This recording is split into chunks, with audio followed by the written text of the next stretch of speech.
Hello, good day to all of you. जय श्री राधे। आज हम जिस विषय में बोलना चाहते हैं वो है भाग्य लक्ष्मी। भाग्य लक्ष्मी के बारे में आज हम आपको कुछ बताना चाहेंगे। भाग्य लक्ष्मी से अर्थ हम ये लेते हैं कि वह लक्ष्मी या वह संपदा जो हमारे भाग्य से निर्मित होती है। हाँ, वह लक्ष्मी या वह धन संपदा जो हमारे भाग्य से निर्मित होती है। तो हम कहते हैं कि हमारा भाग्य विधाता ईश्वर है। हम कहते हैं ना कि हमारा भाग्य विधाता ईश्वर है। तो ईश्वर हमारे अंदर बैठा है, ठीक है। और अगर हम ईश्वर को जान लेते हैं, पहचान लेते हैं, तो क्या हमारा ईश्वर हमारा भाग्य विधाता है या बन सकता है, या हम स्वयं अपने भाग्य विधाता हैं। हाँ, भाग्य लक्ष्मी किस बात पर डिपेंडेंट होती है, किस बात पर भाग्य लक्ष्मी से संबंधित, भाग्य लक्ष्मी किस चीज़ से संबंधित होती है, और हम भाग्य लक्ष्मी का आगमन अपने जीवन में कैसे ला सकते हैं, इस बारे में मैं आपको कुछ बताना चाहूँगी। मनुष्य का भाग्य क्या होता है, किस बात पर निर्भर करता है मनुष्य का भाग्य। आप सीधे बोलेंगे कि भाग्य मनुष्य के कर्मों पर निर्भर करता है ना, मनुष्य के कर्मों पर भाग्य निर्भर। लेकिन एक प्रारब्ध भी होता है और एक भाग्य होता है जो मनुष्य के कर्मों पर निर्भर करता है, ठीक है। भाग्य लक्ष्मी जो भाग्य है वो मनुष्य के कर्मों पर निर्भर होती है। भाग्य लक्ष्मी मनुष्य के कर्मों पर निर्भर होती है। मनुष्य के कर्म यदि स्वच्छ होंगे, अच्छे होंगे, पवित्र होंगे और अच्छे हृदय से, अच्छे इंटेंशन से किए हुए होंगे, तो उसका भाग्य साथ देता है। भाग्य लक्ष्मी का आगमन उसके जीवन में होता है। हाँ, अब मैं ये बताती हूँ कि भाग्य लक्ष्मी किन चीज़ों से आपको प्राप्त होती है, किन कर्मों को करने से आपको प्राप्त होती है, और भाग्य लक्ष्मी में क्या क्या आता है मैं ये भी बताऊँगी। तो भाग्य लक्ष्मी मतलब, लक्ष्मी मतलब वह धन संपदा जो आपके कर्मों से आप अर्जित करते हैं। आपके भाग्य के निर्माता आप स्वयं ही हैं। हाँ, आप स्वयं ही तो हैं, क्योंकि आप अपने कर्मों को खुद थामे हुए हैं। आप ही तो निर्धारित करते हैं कि मैं कौन सा कर्म आज करने वाला हूँ, कौन सा कर्म आज नहीं करने वाला हूँ। आप पर ही तो निर्भर करता है। तो चलिए बताते हैं कि भाग्य लक्ष्मी आपके जीवन में कैसे आती हैं। हम बताते हैं। भाग्य लक्ष्मी वह लक्ष्मी होती हैं जिन्हें आप अपने कर्मों से उनका आह्वान करते हैं आपके जीवन में आने का। उनसे कहते हैं कि हे लक्ष्मी, हे मेरी प्रिया, हे मेरी प्रियतम, मेरे भाग्य में प्रवेश करो और मेरे जीवन की नैया पार कराने में मुझे सक्षम करो। आप यही तो कहते हैं अपनी भाग्य लक्ष्मी से। नहीं कहा है तो कहो ना, नहीं कहा है तो कहो कि हे प्रिया, हे प्रियतमा, मेरी भाग्य लक्ष्मी, मेरे जीवन में मेरे नव कर्मों के साथ मेरे जीवन में पदार्पण करो, मेरी जीवन की नैया को पार कराने में सहायक बनो मेरी माँ। ऐसे बोलिए अपनी माँ लक्ष्मी को। तो ऐसे बोलता नहीं है कोई, पर ऐसे भाव लाइए अंदर, ठीक है। तो अब आपके कर्म कैसे होने चाहिए ये मैं बताती हूँ। आप सुबह उठो, 10 मिनट अपने प्रभु को दो और उनसे वार्तालाप करो, उनसे अपने जीवन की बातें साझा करो, ठीक है। ये 10 मिनट ही आपके जीवन में आपकी भाग्य लक्ष्मी का आह्वान करने लग जाएंगे। हाँ, ये 10 मिनट जो आप प्रभु से वार्ता में लगाएंगे ना, सुबह सुबह उठ के उनका इष्ट को नमन करेंगे, अपने इष्ट को नमन करेंगे और उनसे अपने दिन की बात, हृदय की बातें साझा करेंगे और उन्हें एक अच्छे श्रोता के रूप में समझकर उनसे अपनी सारी बातें, अपनी सारी व्यथा, सारी दुख सुख, सारे हंसी के पल और दुखी के पल और सारी मन की व्यथा उनसे साझा करेंगे, ज़ाहिर करेंगे। हाँ, प्रभु सुनेंगे, सुनेंगे, सुनेंगे, सुनेंगे और सिचुएशंस के रूप में आपको आंसर देंगे। तो सिचुएशंस के रूप में जो आंसर आएगा, वो आपकी भाग्य लक्ष्मी के द्वार भी खोलता हुआ आएगा, ये मैं कह रही हूँ। अब भाग्य लक्ष्मी आपको किस रूप में प्राप्त होती हैं? भाग्य लक्ष्मी आपको इस रूप में प्राप्त होती हैं कि यदि आप किसी चीज़ के लिए वर्षों से संघर्ष कर रहे हैं, वर्षों से संघर्ष कर रहे हैं और वो आपको नहीं मिल रही है, तो आप अपने प्रभु से कह के कहिए ना कि हे प्रभु, मेरी भाग्य लक्ष्मी को मेरे घर में भेजना। क्यों नहीं भेजता? भेज तो सही। देखना मैं कितने दिनों से इस बात के लिए परेशान हूँ, इस बात से व्यथित हूँ और तू मेरी सुन ही नहीं रहा। ऐसा क्या कर्म करूँ मैं तेरे लिए जिससे मेरी भाग्य लक्ष्मी मेरे पे प्रसन्न हो?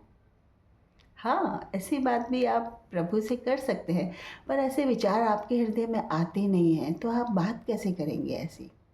तो सुनिए भाग्य लक्ष्मी कौन होती है। भाग्य लक्ष्मी आप जानते हैं, नारायण विष्णु भगवान, है ना? क्योंकि मैं तो कृष्ण की आराध्या हूँ। आराध्या क्या कहते हैं, मैं तो कृष्ण की सेविका हूँ, कृष्ण की पुजारन हूँ। तो मैं क्या बताऊँ, पर मैं ये बताती हूँ कि भाग्य लक्ष्मी का निर्माण आपके स्वयं के कर्म करते हैं। अब आप अपने कर्म कैसे करते हैं? देखिए, कर्म हम संसार के ही करते हैं, है ना? कोई अलग से कर्म करने को नहीं आता है हमारे पास। लेकिन उन संसार के कर्मों को करते समय आप ये सब देखने लग जाए कि ये जो कर्म मैं कर रहा हूँ, इससे किसी का दिल दुखी तो नहीं हो रहा, इससे किसी को परेशानी तो नहीं हो रही, कोई बेइंतहा परेशान हो के तो मेरे इस कार्य की पूर्ति करवाने में मदद तो नहीं कर रहा। अगर कोई सच में बहुत बेइंतहा परेशान हो के आपके द्वारा निर्मित कर्म को पूरा करवा रहा है या साझा कर रहा है या उस कर्म का फल भुगत रहा है और बेइंतहा परेशानी भुगत रहा है आपके द्वारा किए हुए कर्म से, तो वो कर्म ना करें तो बहुत अच्छा। वो कर्म आप ना करें तो बहुत अच्छा।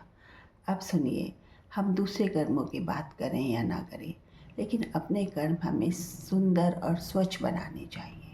सुंदर और स्वच्छ कर्म कैसे?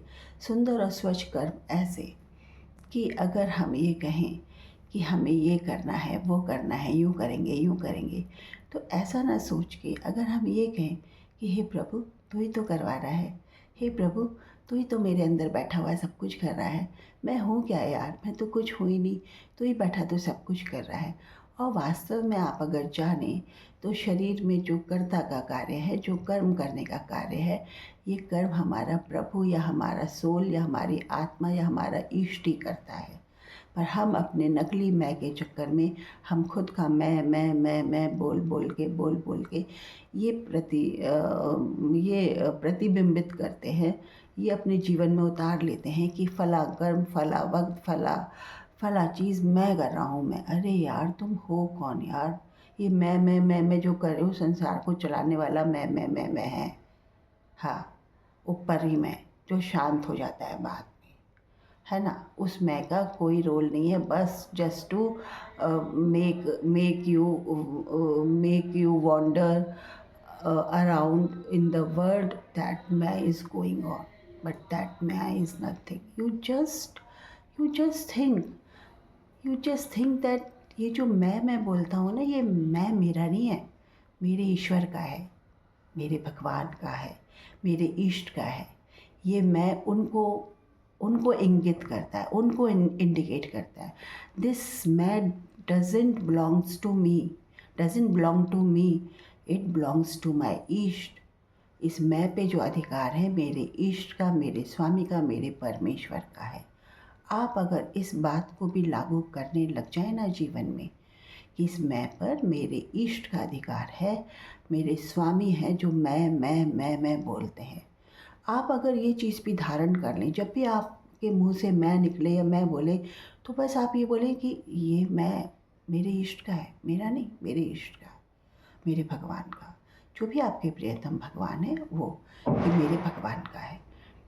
ये चीज़ भी अगर आप धारण करने लग जाएं तो आपकी भाग्य लक्ष्मी आप पे प्रसन्न हो जाती है, क्योंकि वो जानती हैं कि जब तक आप अपना मैं खुद का मैं पुराण गाते रहेंगे, तब तक भाग्य लक्ष्मी आपको संघर्षों के साथ या जैसे भी आपकी करनी लिखी जोखी होती है उसके साथ मिलती हैं। पर जब आप अपना मैं अपनी भगवान को, अपने इष्ट को समर्पित कर देते हैं, आप झुक जाते हैं अपने अपने ऊपरी मन को, सुपरफिशियल मैं को, आप अपने प्रभु के चरणों में, अपने इष्ट के चरणों में झुक जाते हैं और कहते हैं कि प्रभु मैं कुछ नहीं हूँ, सब आप हैं। ये मैं, मेरा झूठा अहंकार, ये सब मैं आपको अर्पित करता हूँ। जस्ट झुक जाइए, अपना मैं प्रभु के चरणों में स्वाहा कर दीजिए। अपना अहंकार, अपना ईगो प्रभु के चरणों में स्वाहा कर दीजिए। हाँ, और जिस दिन आपने अपना मैं या अपना अहंकार, अपना ईगो का वो कर दिया, प्रभु के चरणों में उसको अर्पण कर दिया, तो प्रभु पहले तो आपके उस ईगो की, उसके मैं की परीक्षा लेते हैं। ऐसी परीक्षा लेते हैं कि आप अगर अपने अहंकार या ईगो में होगे तो वैसे कार्य हरगिज़ ना करेंगे, ऐसे कार्य हरगिज़ नहीं करेंगे। अरे आज मेरी परिस्थिति ऐसी होगी, मैं ये क्यों कर रहा हूँ, ये क्यों कर रहा हूँ। आप अपने सेंसेस में आना चाहेंगे कि अरे मैं तो ऐसा करने वाला ही नहीं था, आज मेरी हालत ये होगी कि मैं ये कर रहा हूँ। प्रभु कराते हैं। अगर आपने किसी के जूते भी साफ़ नहीं किए हैं तो आपको जूते भी साफ़ करने पड़ जाएंगे। प्रभु ऐसी परीक्षा लेता है। ये तो बहुत छोटी सी बात बताई मैंने, प्रभु बड़ी परीक्षा भी लेता है। केवल कहने से ही नहीं होता कि चलो भाई मैं अपने प्रभु को सौंपता हूँ। ये अंदर से आई हुई बात होती है, जिसकी प्रभु पल पल में कभी भी जब से जी चाहे परीक्षा ले सकता है कि आपने अपना खुद का सुपरफिशियल मैं, खुद का अहंकार, खुद का ईगो प्रभु के चरणों में कितना अर्पित किया है, कितना सौंप दिया है। उस मैं से पल्ला झाड़ के सिर्फ प्रभु के मैं का पल्ला पकड़ लिया है। हाँ जी, ये जो हम मैं बोलते हैं ना, ये प्रभु का मैं होता है, जिसे हम अपना नकली मैं बोल के ये संसार के कार्य करते हैं। अपना मैं, अपना ईगो, अपना अहंकार प्रभु के चरणों में समर्पित कीजिए और ऐसी भावना हर दिन लाइए अपने अंदर। सुबह सुबह जब आप प्रभु से मुखातिब होते हैं तभी बोलिए कि प्रभु मैं अपना मैंपन, अपना अहंकार, अपना ईगो आपको समर्पित करता हूँ। मेरी नैया के खेवनहार आप हैं, आप ही मेरी नैया को पार लगाएंगे। मैं आपका दास हूँ, आपके चरणों में बैठा हुआ हूँ। प्रभु आप ही मेरा उद्धार करेंगे, आप ही मेरे इस गाड़ी को खींचेंगे। मैं पीछे बैठता हूँ, मैं पीछे हटता हूँ, आप आगे आइए मेरे कृष्ण, आप आइए, आगे आइए मेरे प्रभु। ऐसी भावना अंदर लाइए। ऐसी भावना हर किसी के इसमें नहीं आती, पर धीरे धीरे आती है। हाँ, ये मैं को अपना मैंपन आपको छोड़ना पड़ता है प्रभु की राह में जाने के लिए, अपनी भाग्य लक्ष्मी के उदय के लिए। जब तक आप अपना मैं पुराण या अपना अहंकार रूपी सिर ऊंचा रखेंगे, आपको प्रभु नहीं मिलते, भगवान नहीं मिलते। आपकी भाग्य लक्ष्मी आपको परिश्रम से, संघर्षों से प्राप्त होती है। और जिस दिन आप अपने अहंकार से पल्ला झाड़ लेते हैं और प्रभु का आंचल थाम लेते हैं, प्रभु के चरणों में गिर पड़ते हैं, बस प्रभु कहते हैं आजा मेरी शरण में, अब तू बैठ और अब तू देख क्या क्या तेरे को प्राप्त हो रहा है और क्या क्या कर्म अब तू कर रहा है ना। ये बात है। तो भाग्य लक्ष्मी हमारी कब हमारे पास आती हैं, कब उनका आगमन होता है हमारे जीवन में, जब हम अपना अहंकार त्याग देते हैं, अपना ईगो प्रभु के चरणों में अर्पित कर देते हैं।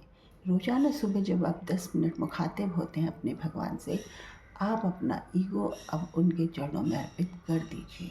सीधा कह दीजिए प्रभु मेरा जो मैंपन है ना, मेरा जो मैं है ना, मेरा जो अहंकार है ना, प्रभु तेरे चरणों में समर्पित है, तू मेरी नैया पार लगा।